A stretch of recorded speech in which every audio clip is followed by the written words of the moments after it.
Alors tout cela se situe dans le mauvais contexte où la Commission européenne, et Mme van der Leyen en particulier, traitent la Chine de rival systémique et de rival technologique. Ce n'est pas du tout mon approche et ce n'est pas du tout ma façon de penser.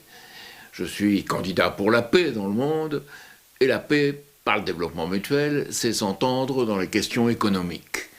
Et dans ce contexte, il y a à la fois la question des tarifs, et si on allait dans une guerre tarifaire, ça serait un désastre pour tout le monde, et il y a la question des investissements. Alors, sur la question tarifaire, c'est clair que les mesures que veut imposer la Commission européenne, ou que propose la Commission européenne, aboutirait pour BID, par exemple, à 17,4% d'augmentation des prix en Europe, pour SAIC 38,1%, c'est là le fameux 38%. Mais aussi pour les entreprises européennes installées en Chine qui exportent vers l'Europe ou qui exportent vers le reste du monde. Prenez la Dacia Spring, par exemple. La Dacia Spring, eh bien, aujourd'hui, elle coûte 18 900 €, elle coûterait alors 22 000 €. Donc il y aurait une hausse des prix, c'est contre le consommateur français. Alors il faut sortir de ce contexte-là et bien voir que les tarifs, on peut s'entendre et on peut juger en fonction des intérêts des uns et des autres et penser en termes des investissements.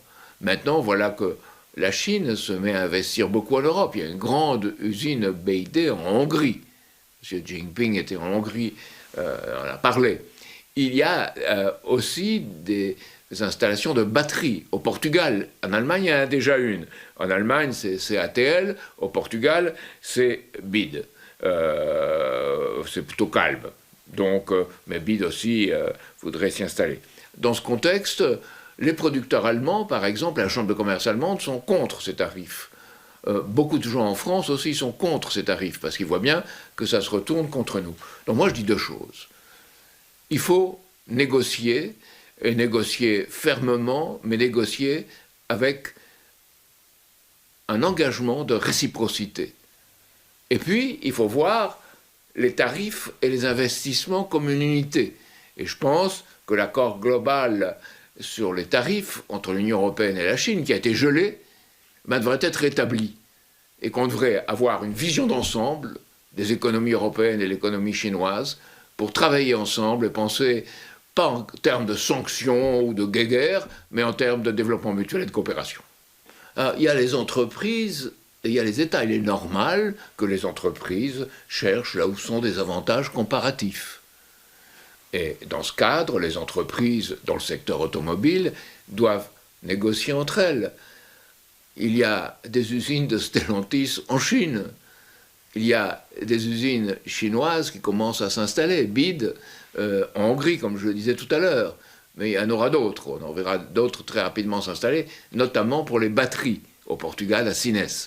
Donc on est dans cette situation où il y a une base pour s'entendre, mais il y a de part et d'autre, et en particulier de la part de l'Union européenne, un malaise vis-à-vis de cette Chine qui monte et qui se développe. Moi, je crois que c'est bon, au contraire, que la Chine monte et se développe, car c'est un partenaire. Il faut penser en termes gagnant-gagnant, comme on l'a dit dans l'initiative Une ceinture, une route.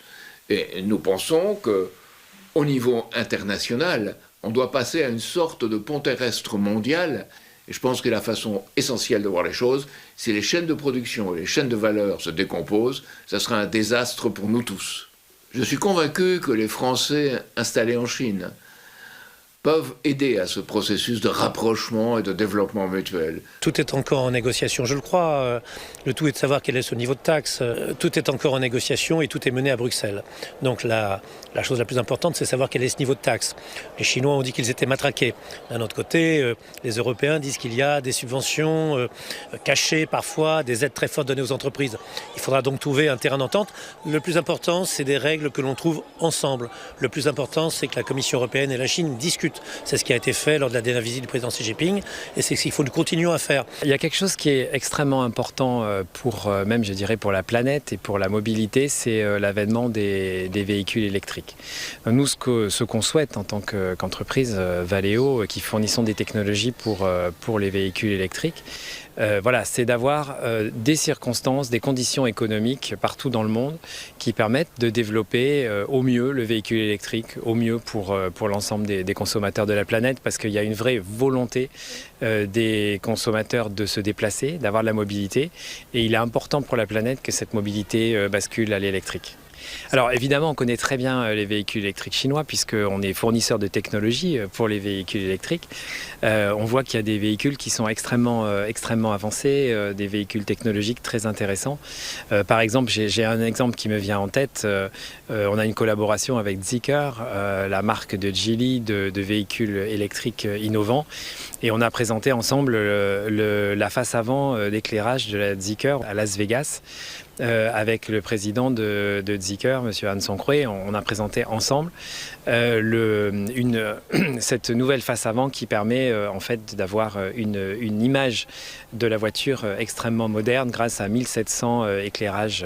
Voilà, un exemple de technologie et de coopération avec les constructeurs électriques chinois. Ce qui est important en fait, c'est d'arriver à trouver les bons mécanismes partout dans le monde de manière à ce qu'il y ait un level playing field, comme disent les Anglais, qui est une façon de développer. Nous, tout ce qu'on veut, c'est qu'il y ait des bonnes conditions qui vont permettre de développer le véhicule électrique partout dans le monde, parce que c'est ça dont on a besoin pour la mobilité de demain.